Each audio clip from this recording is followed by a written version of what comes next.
Welcome to the Dip Dive. We're going back in time a bit, back to November 25th, 2024. Oh, cool. A little AI time travel. Exactly. We're looking at AI news from that day. We've got tech blogs, predictions from CEOs, all sorts of stuff. Sounds like we're in for a wild ride. What's the mission for today's deep dive? We're trying to capture that day's AI landscape, like a snapshot of innovation, you know? I like it. So, what were the big AI headlines on November 25th, 2024? Buckle up. First up, Amazon's taking on Nvidia in the AI chip world. Oh, this is interesting. I remember that. They announced the Trainium 2 chip. Yeah, 4 times faster, 3 times the memory.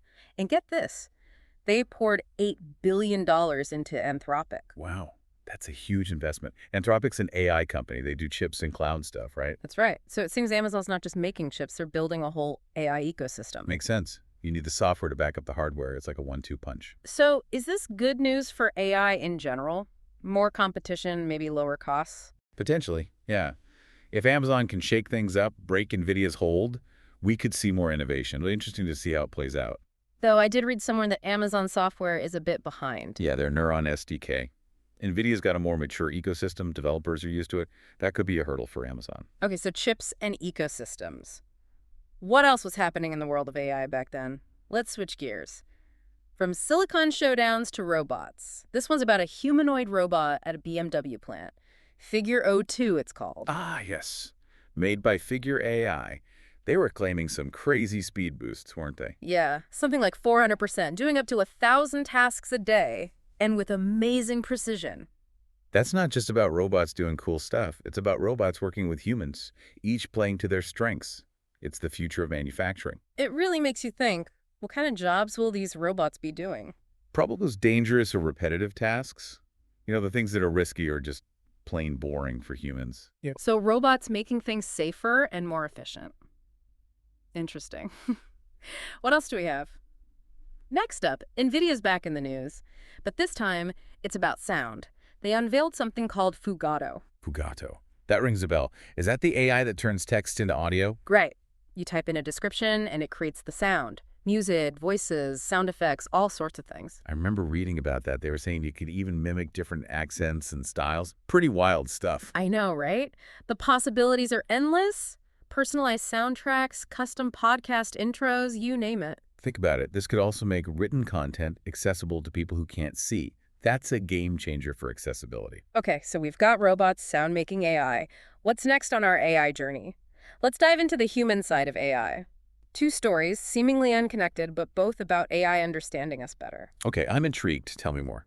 First up, researchers created AI agents that can mimic real people, like really mimic them. Whoa, how do they do that? They interviewed over 1,000 people, got all their life stories, their views, everything. Then they used that data to train these AI agents. So like digital twins of real people? That's both impressive and a little creepy. I know. They said the AI matched 85% of their human counterparts' answers in surveys.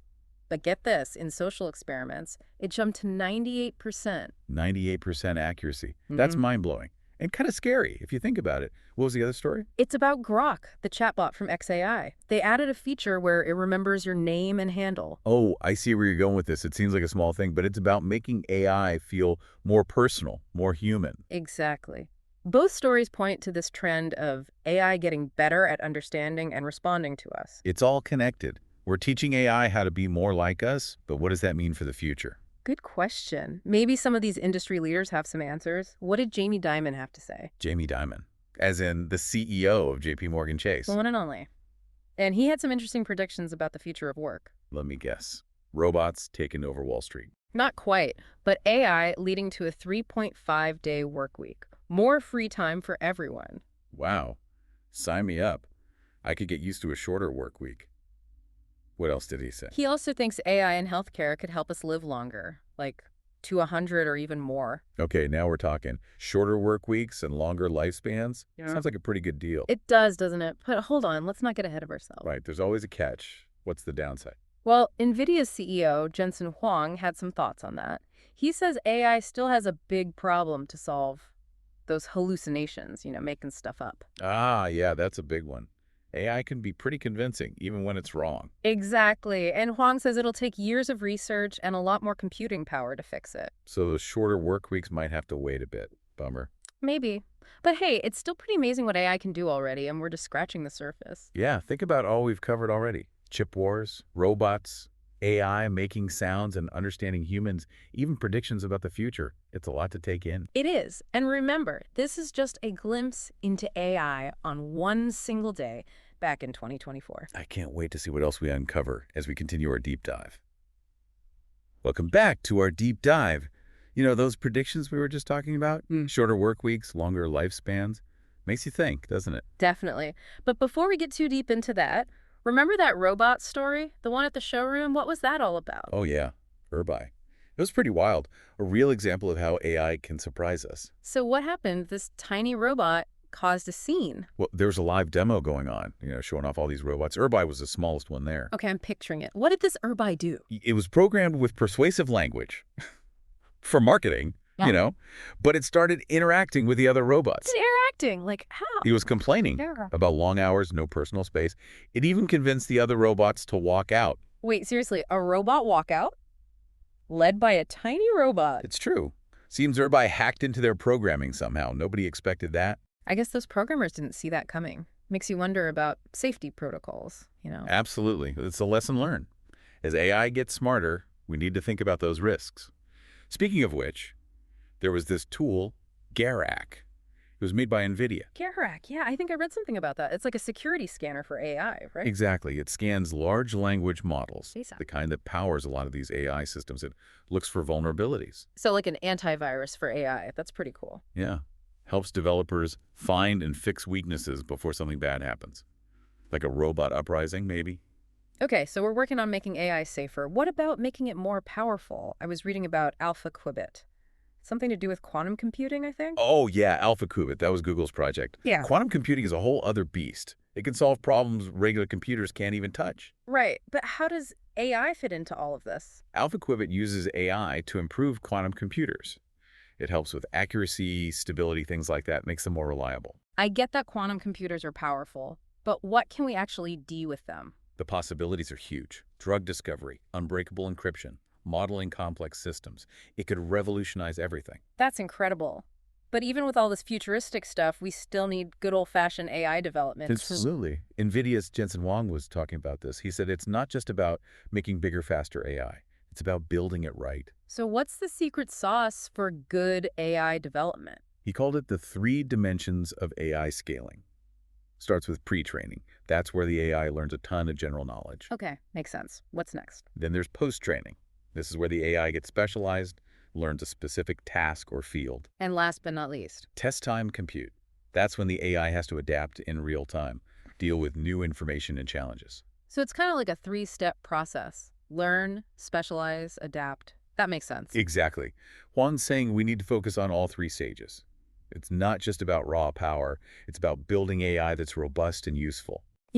This is what I love about these deep dives. We start with all these separate stories, but they all connect in the end. It's like piecing together a puzzle.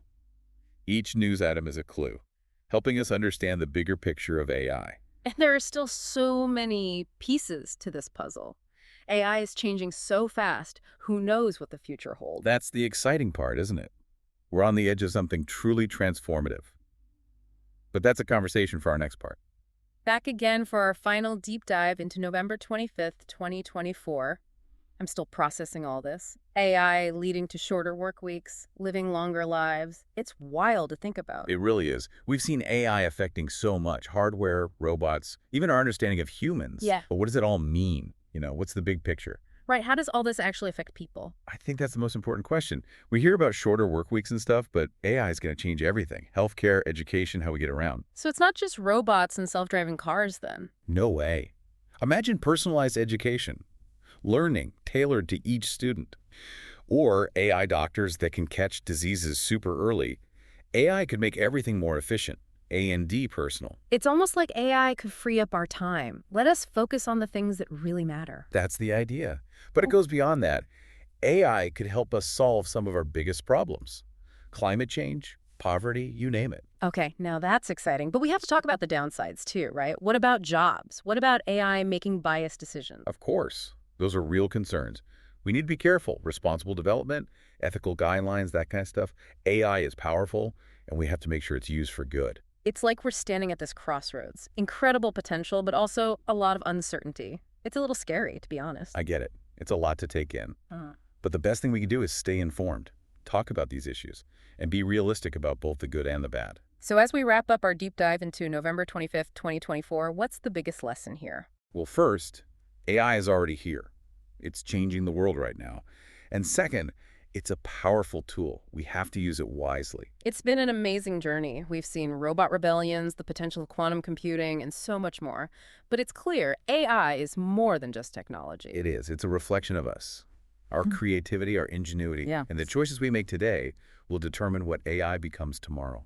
Well said. Thanks for joining us on this deep dive into the world of AI. We've covered a lot, but there's always more to explore. Keep learning, keep questioning, and who knows, maybe you'll be part of shaping the future of AI.